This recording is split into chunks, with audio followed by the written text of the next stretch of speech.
Hey guys, Political Junkie 2414 here, and welcome back to my next video. Today I'm going to be covering my updated prediction for the 2024 Senate elections as of the month August. So one thing that I want to point out really quickly is that I haven't uploaded in a couple of days, and while that's typically normal for me, I usually have pretty big gaps in between uploads, at certain points in the year. The summer's not one of them. And I do apologize, my computer died on me, and so I was not able to record videos for several days. But I had a family member who was kind enough to lend me their computer for the time being, which I have installed OBS Studios, and I have hooked my microphone up to, something that I don't usually do. So if the audio in this video sounds a little bit less hard on your ears, that may be why. Maybe the microphone's got to be helping somehow. But either way, that's the situation right now, and I do intend to make a couple more videos before the end of the month. So, the last time that I made a Senate prediction for the last time I made a Senate prediction was way back on June 21st. That was before the presidential debate between Biden and Trump. It was before Democrats started panicking about Biden's candidacy, and while Biden was still the presumptive Democratic nominee. Now, a lot's changed since then.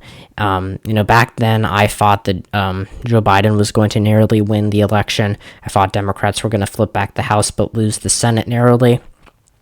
And then in July, throughout much of July, things looked bleak for Democrats on both the presidential level and the congressional level. It looked like they were going to lose the House. It looked like they were going to lose the Senate. Their chances of keeping the Senate were dropping to, next to nothing. And Joe Biden was really dragging down the ticket. But Biden dropped out on July 21st, and Kamala Harris has given Democrats across the country more, a lot of momentum. Democratic donors have started to pour money into some of the Senate and House races. And overall, it seems like Democrats' chances of winning the 2024 election, while I don't think that they were, at zero while Biden was the candidate, have certainly improved in the aftermath. And so without further ado, I guess we'll, get into the map. Despite all these improvements for Democrats nationally, they're still facing a very tough Senate map, and that can be reflected in the states where they have incumbents up. They have to defend seats in typical battleground territory, such as Montana, such as Wisconsin, Michigan, Pennsylvania, and Nevada, Arizona, all states that will be competitive on the presidential level. And then they have to defend incumbents in Montana and Ohio, and Joe Manchin, the retiring independent senator in West Virginia, who caucuses with the Democrats. His exit basically locks up that seat for the GOP. Jim Justice is going to win. He was going to beat Manchin anyway, but he's going to cruise to victory, and he will go from West Virginia governor to U.S. senator. So when you see all of these filled out safe states, there are a couple that I want to point out.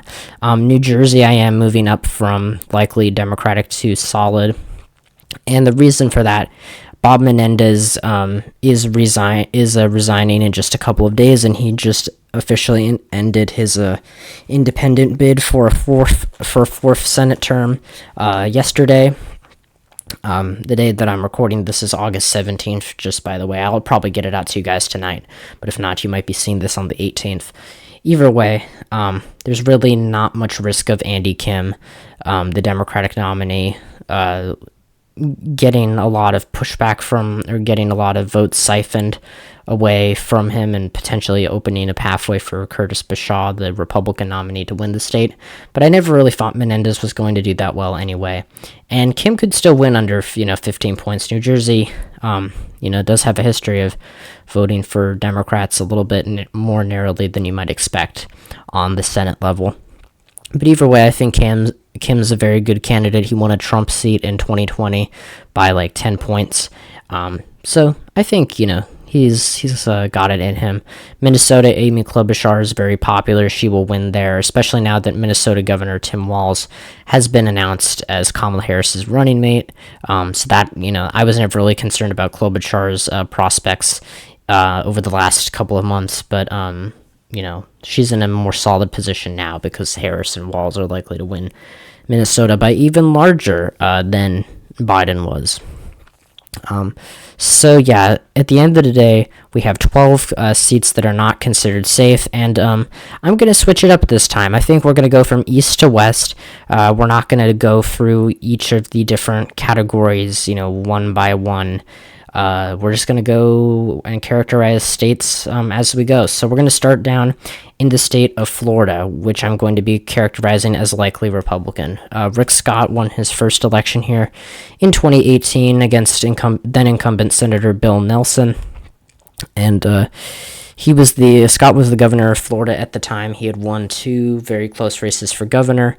And Nelson was someone who had won pretty comfortably in years past. 2000, he won. Remember, this is the year that Al Gore barely lost Florida. He won by 5. He was elected in a landslide in 2006. And in 2012, he was able to win pretty comfortably, despite Barack Obama only winning the state by less than a point. But in 2018, he was considered the favorite, and he lost the Senate race. I think Scott this time around is very much favored. Florida holds its primaries this Tuesday, August 20th. Debbie Mercalzo-Powell, who's a former Democratic congresswoman from Florida, is likely to, be the Democratic candidate. I mean, she's basically cleared the field. She has the Senate Democrats' campaign arms endorsement.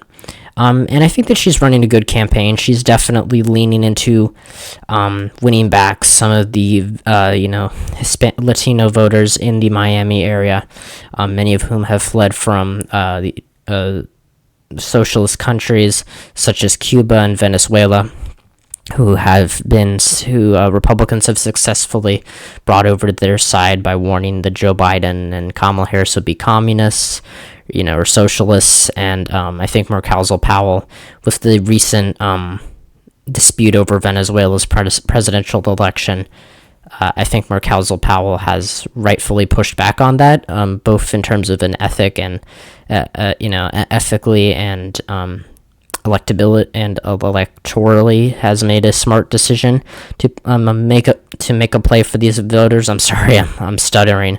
Not usually like this. But I think Scott's going to win the state by about 6 to 7 points. It'll be his largest statewide victory yet, but I think he'll run behind Trump by a point or 2. So, yeah. Florida also has an abortion referendum on the ballot, and that could definitely entice Democratic turnout. I think, Scott might be in a little bit of a closer race than people think. I mean, Republicans won here in 2022. Rubio won his Senate race by 16 points. DeSantis won re-election by 20. But Scott's not as strong of a candidate as Rubio or DeSantis. And while he is definitely favored, and Florida has a history of overestimating Democrats in the polls, including in 2022, a year that that was absolutely not common to be the case. I think Scott's pretty clearly favored, but there are some polls that show him in a potentially close race, but I don't really buy it. I think, you might see like a Scott plus 4 victory here, but I think it's more likely to see Scott plus 6 or 7. So then we're going to go up to Virginia, where incumbent Senator Tim Kaine is running for re-election. Kaine is a hell of an incumbent. Won his first race in 2012 against former Republican Senator George Allen by 6 points. Then he won in 2018 by 16 points in a blue wave year. He's not going to win by 16 again, but he's up against who I would consider not a, kind of on paper decent candidate, but overall pretty mediocre in execution. And that is Hung Kao. He ran against Jennifer Wexton for her House seat in Northern Virginia in 2022. He won the Senate primary pretty comfortably, but Kaine is a prolific fundraiser. Actually, I don't know if that's a fair description. He's not Mark Kelly, but he's a decent candidate. He has a history of outperforming other Democrats, running ahead at the top of the ticket. And I think that he's certainly going to do better than Kamala Harris and Tim Walz are in the state, but I think he's going to win by around 11, 12 points. Could be a little bit larger, but, even back in the Biden versus Trump post-debate days in July, he was leading in comfortably in polls that were showing Biden in trouble in Virginia. And so I think that is something to keep in mind here. And now the delta between Harris and Kaine has decreased, but it's still there. And I think Kaine is just a relatively popular incumbent. I think that he's electorally speaking stronger than Mark Warner, although Warner, again, not someone that's necessarily a pushover. Then we go up to Maryland, where we have an open Senate race here. And you might be thinking, well, it's Maryland. It's a pretty, safe Democratic state. And you would be right. But Republican Governor Larry Hogan is running for this seat against Democratic nominee Angela Alsobrooks.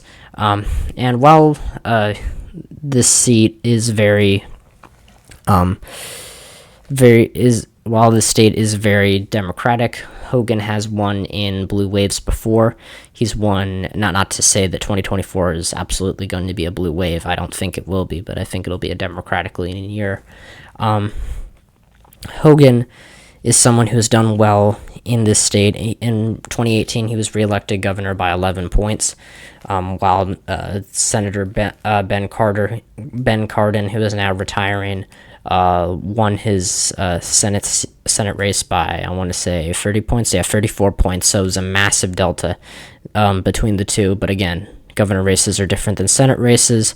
And, you see a trend of popular state governors from, who are from the opposing party of the majority of the state, if that makes sense. So, like, people like Phil Bredesen in Tennessee or Steve Bullock in Montana, they'll make runs for Senate and then they'll lose based on partisanship, because the Senate is a national entity. It is a federal office, and so it's different when you're running for a statewide, this is a statewide office.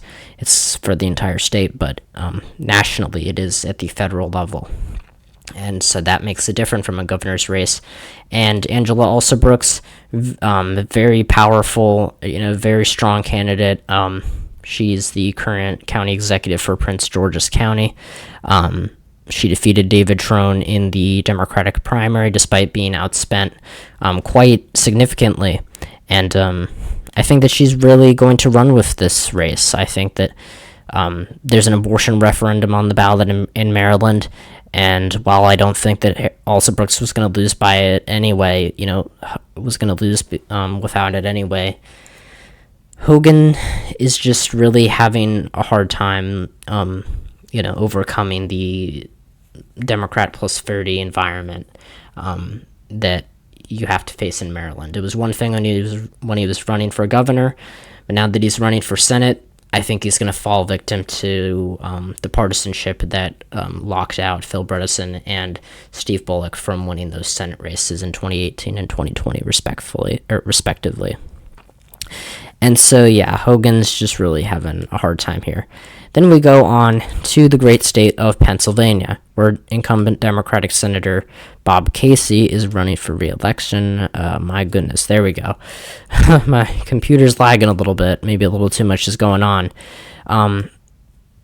Bob Casey is running for re-election to his fourth term, but you have former hedge fund manager David McCormick running for this Senate seat. He ran against Dr. Oz in the 2022 Senate primary, narrowly lost that race by less than 1,000 votes. It was a very close primary, took weeks to call, but he has been championed as this as the GOP nominee. He drove away all other GOP candidates from running for this seat, and I would say McCormick, while he is better than Oz, is still a carpetbagger. He still has those issues surrounding him. He's from Connecticut, which is even further away from Pennsylvania than New Jersey, and he's running against a very popular Democratic incumbent in Casey, who's able to appeal to Republican-leaning voters in a similar way to Governor Josh Shapiro. And I think that Casey is absolutely favored at this moment. I have been consistent with that. I think this is one of the less competitive Senate races out of these 12, but still very much interesting to watch nonetheless, because Pennsylvania is a battleground state, and so because of that, it's going to be close. But Casey is going to drive up the Democratic margin here. And I think that could potentially pull Kamala Harris over the finish line here in the presidential race against Donald Trump, which would be huge because Pennsylvania is a very important state in the Electoral College for reasons that I probably don't need to explain. And then we go a little west to the state of Ohio. Ohio has a very, very competitive Senate race that is likely, it has the potential to decide the Senate majority. Sherrod Brown, the incumbent Democrat, running for his fourth term. I think you see a little bit of a pattern here with all of these Democrats elected in 2006. He's running for a fourth term against Republican Bernie Moreno, who emerged from a very, very vicious, very divided Republican primary that he won because of Donald Trump's endorsement, and he won it relatively handily. He won every county, but it was still like an 18-point win, one that had a lot of a lot of divisive rhetoric, and either way, Moreno came out of that very damaged. But what's interesting here is Sherrod Brown's been winning consistently. In fact, Moreno hasn't been up in a single poll. Now, in 2020, the polls in Ohio overestimated Joe Biden by 8 points. But in 2022, at this time, to be fair, at this time in the election cycle, Tim Ryan was winning against J.D. Vance, which ultimately did not happen, and a lot of people, including myself, didn't buy it. But we buy that there was going to be some significant, there was going to be a narrowing down of Ohio's margin for J.D. Vance in relative to Donald Trump's in 2020. And that was true. It wasn't as true to the extent that we might have thought it back in August, but he won by 6 points against a very, very unpopular Democratic candidate.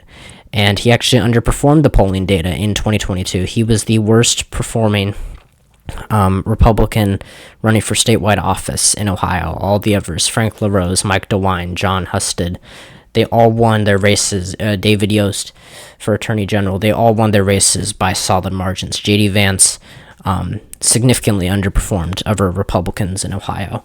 And so Tim Ryan ran a pretty good campaign. He just lost because of his because he was a Democrat. That's really the issue. Ohio's just become so red. But what makes Sherrod Brown different? Well, he's won 3 races before. He won his most recent Senate race in 2018 by 7 points, a closer margin than expected at the time, because national Ohio Republicans had pulled, or Senate Republicans' campaign arm had pulled out of Ohio by August of that year because they had more pressing states to get to, like unseating Democrats in Indiana, Missouri, North Dakota, of course, Florida. Ohio, Jim Renacci really just was not cutting it for the GOP, and so they pulled out. And Brown was supposed to win by around 11 points. He won by 7. So another example of the polls skewing towards Democrats more than the Democrats being overestimated in polling data in Ohio. But either way, what's my point here? The point is Ohio has trended to the right in recent years, but Sherrod Brown has consistently won by very strong margins. In fact, in 2018, if you look at the governor's race, which again, governor races are very different than Senate races, but Richard Cordray, who was also supposed to win against Mike DeWine, lost the governorship by about 4 points. So Brown did about 11 points better than the Democratic nominee for governor, and I think that says a lot. If he can do 10 points better than Kamala Harris, he's probably winning. And I think right now he's going to do about 8 or 9 points better. I mean, these same polls that you're looking at that are showing Brown with this consistent but narrow but consistent lead, sometimes even cracking 50% in some of these Republican, some of these polls, some of which are sponsored by Republican groups and nonpartisan pollsters. I mean, it's a very good sign for Brown, and I think it speaks. Oh, whoa! I think it speaks to that was weird. Blue Tennessee, quite the controversial opinion there, but I think Sherrod Brown has it in him to win over these white working class voters that have turned away from the Democratic Party. And while Ohio has really lost a lot of statewide Democrats, and Brown is very much at risk of that, of joining that group of exiled Democrats this fall. I think that there is a lot of hope for him, and I think that Trump winning Ohio by 8 points, while still impressive, is a feat that can be overcome and was overcome by Susan Collins in Maine in 2020. Biden won here by about 9 points. Collins won by about 9. So there is, since the Trump era, there has been one Senate race that has split its ticket on the presidential level, but that does not mean, does not mean that will happen with Brown.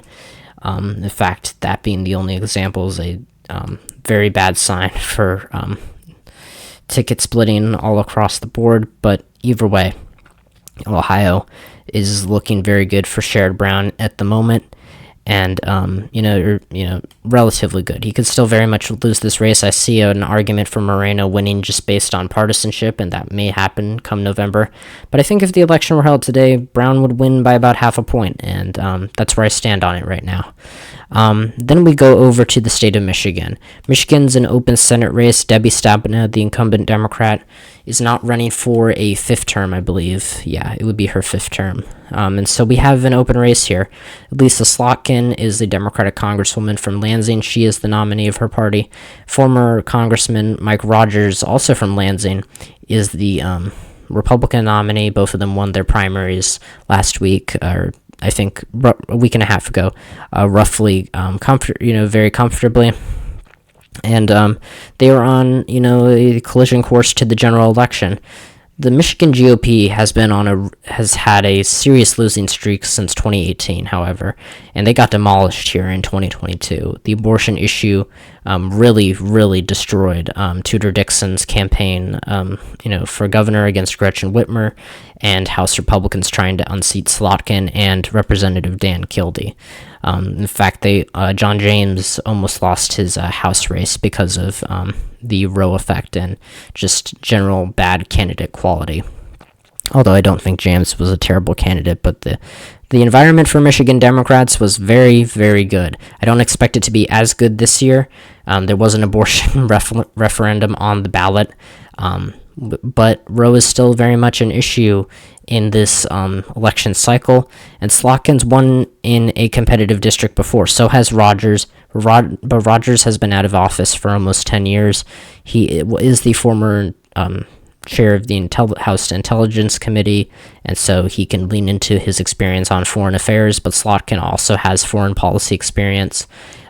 Either way, this is set to be kind of a match, a clash of the titans. This is one of the few open Senate seats that we have on the battleground, in terms of the battleground Senate races. We'll talk about Arizona in a minute.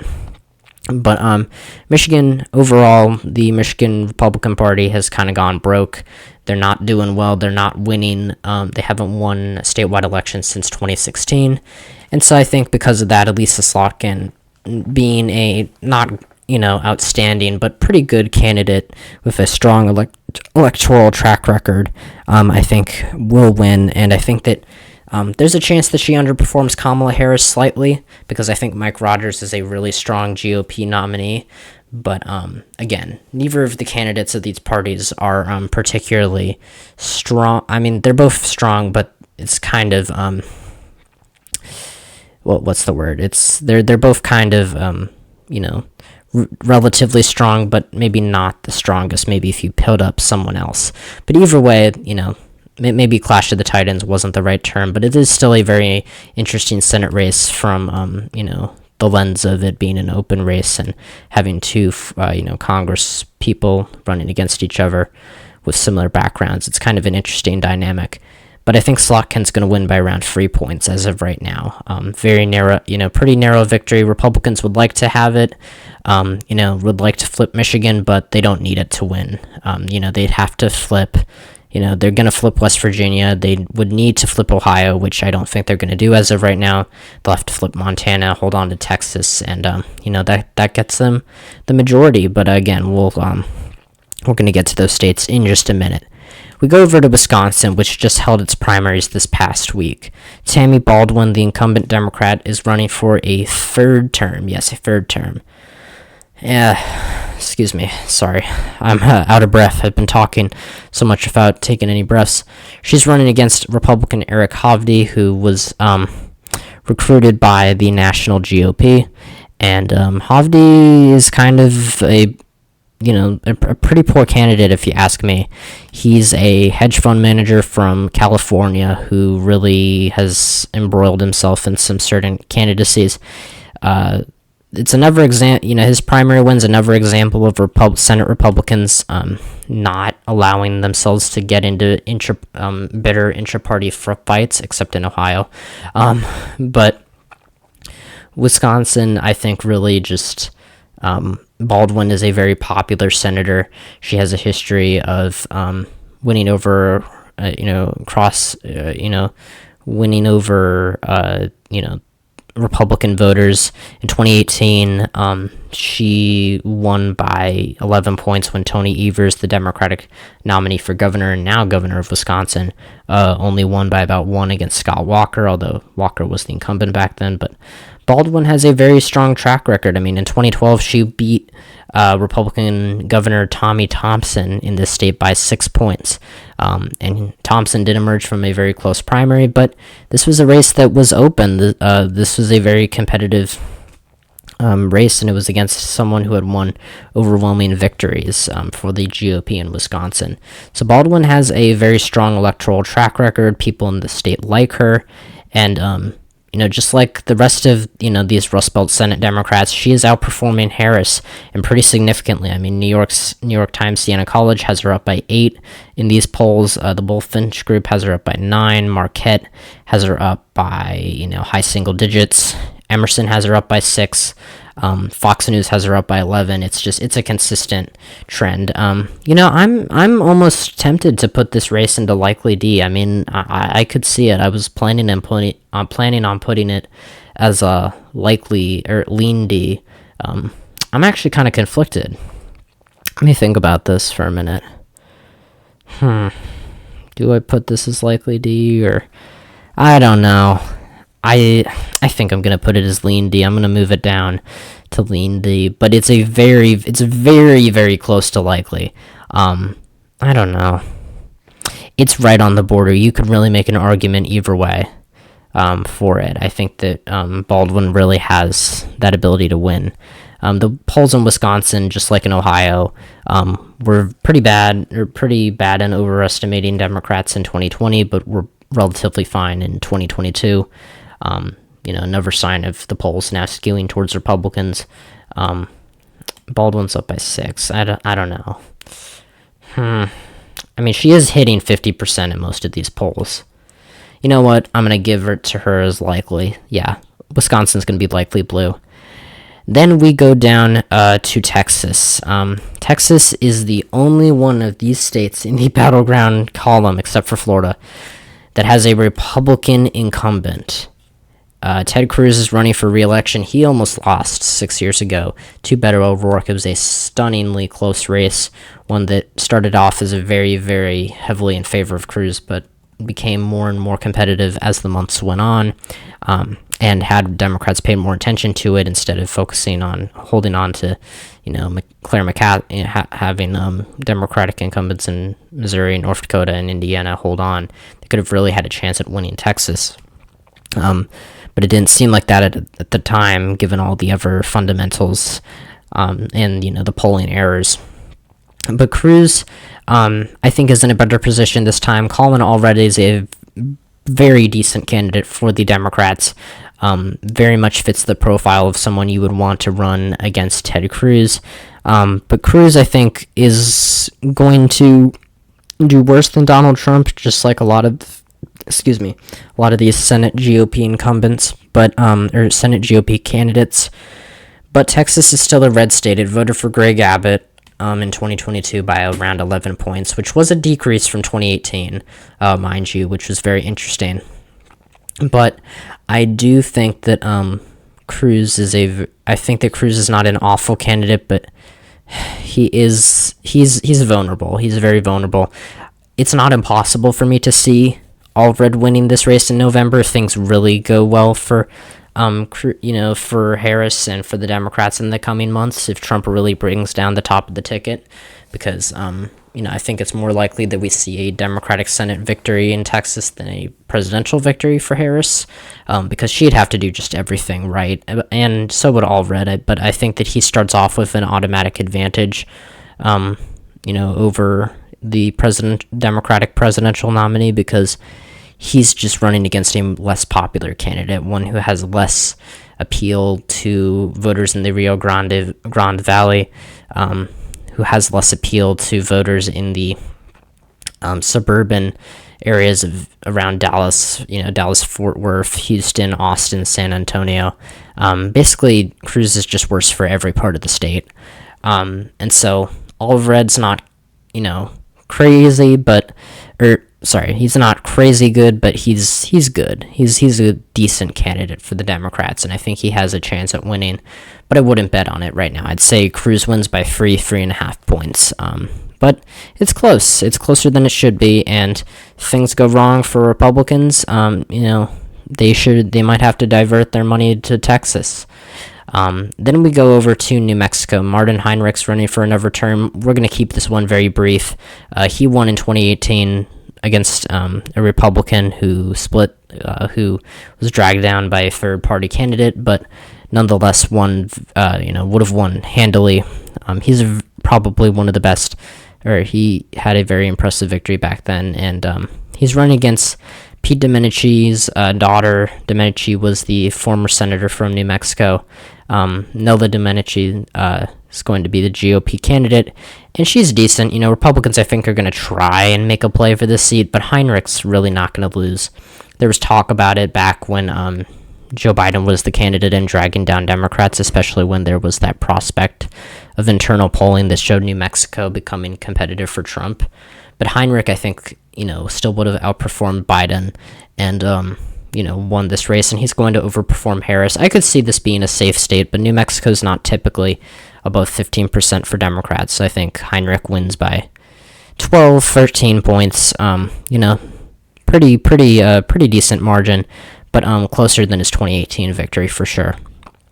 So then we go down to these three battleground seats out in the West. We have Montana, Nevada, and Arizona.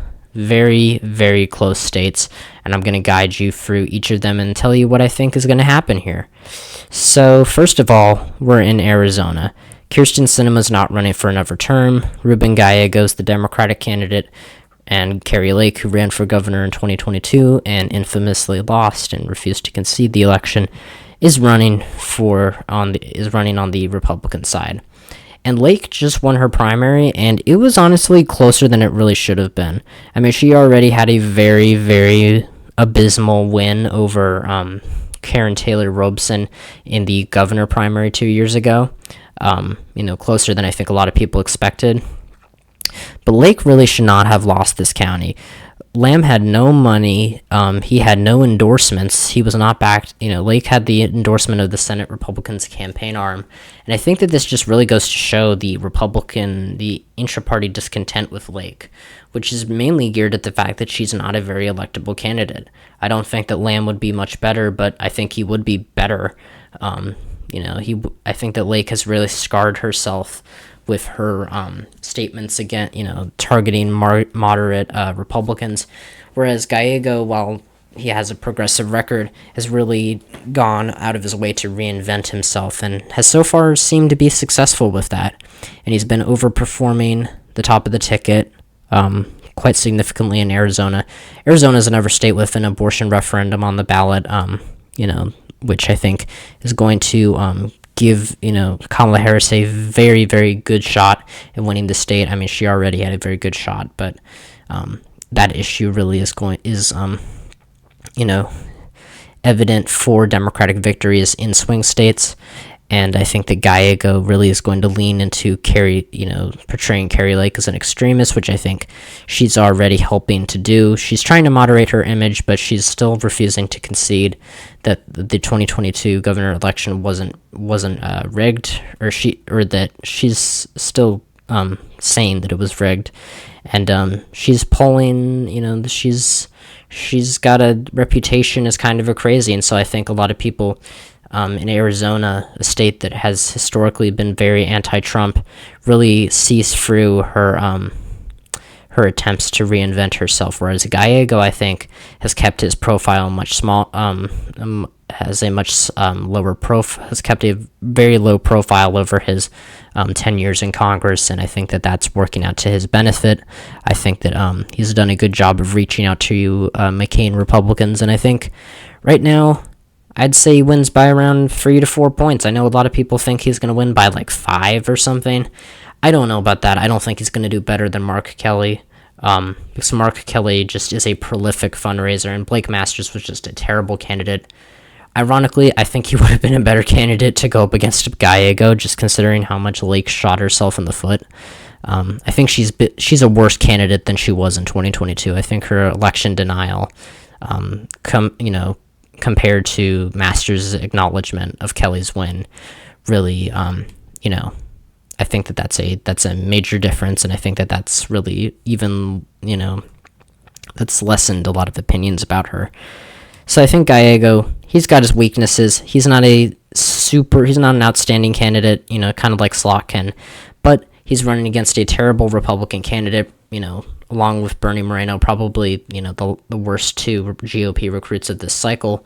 And I think that it's a terrible, situation for Republicans in Arizona. I think Gallego is a pretty clear favorite. This is still a very competitive race, but I'd say he outruns Harris by around 3 or 4 points. So yeah. Then we go up to Nevada, where Jackie Rosen is running for her second term. She beat Republican incumbent Dean Heller in 2018, and oh my god, it's becoming another really long video. I better speed this up. And she's running again against veteran Sam Brown, and Brown's a pretty good candidate. I think he's one of the best GOP recruits that they got, that the NRSC got to run this year. He ran against Adam Laxalt in 2022, but lost that primary. And I think Brown's a pretty good candidate, but Rosen just has a unique appeal to the state's electorate, to the working class voters in Vegas, to the Hispanic working class voters in Las Vegas, to the suburban white, moderate independent voters who really drive the state's electorate. And I think that while she's going to underperform her 2018 numbers, it's very likely that happens. She again has been outperforming Joe Biden in almost every poll. She hasn't lost a poll yet. This has been a remarkably good set of polls for Nevada, cycle of polls for Nevada Democrats, who typically see a lot of underestimations in polling. I actually think that the presidential polls are underestimating Harris, but they're overestimating Rosen. And so you can see here that amounts to a 7.5 point victory for Rosen. I think it's going to be somewhere more in the 2 to 3 point range. I think it's going to be a lot closer, because you're going to see a lot of those undecided voters come home for Brown. But still, a very good sign for Rosen, especially since she got a tougher candidate than a lot of these other Democratic candidates or Democratic incumbents running for re-election. And then we go up to Montana. We have 49 Democrats based on this map, 50 Republicans.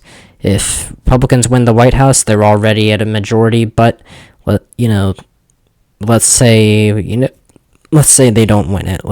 Montana is going to be the state that ultimately makes or breaks the Senate majority. If Democrats win it, they can still hold on to the Senate if they win the presidency and vice presidency if Tim Walz is the tie-breaking vote. But if Republicans win it, it cements their majority with, regardless of the presidential outcome. Jon Tester is a very good candidate. He's a very strong candidate. Tim Sheehy is not a very strong candidate. Matt Rosendale would have been worse, but Sheehy comes across as an outsider. He is, has a severe, he's lacking in a lot of, money in comparison to Tester, but he's getting a lot of money from the from the NRSC. Now, all of that said, Montana is still a state that voted for Trump by 16 points in 2020. It's a state that in 2018, on the same ballot that Tester won by 3, Greg Gianforte only won by 5 points, which means the Tester only did, 7% better than, 8 or 9% better than the Democrat running for House. So, with all that being said, Montana is a small state. There's not, Tester doesn't have to win over millions of voters in order to build, Tester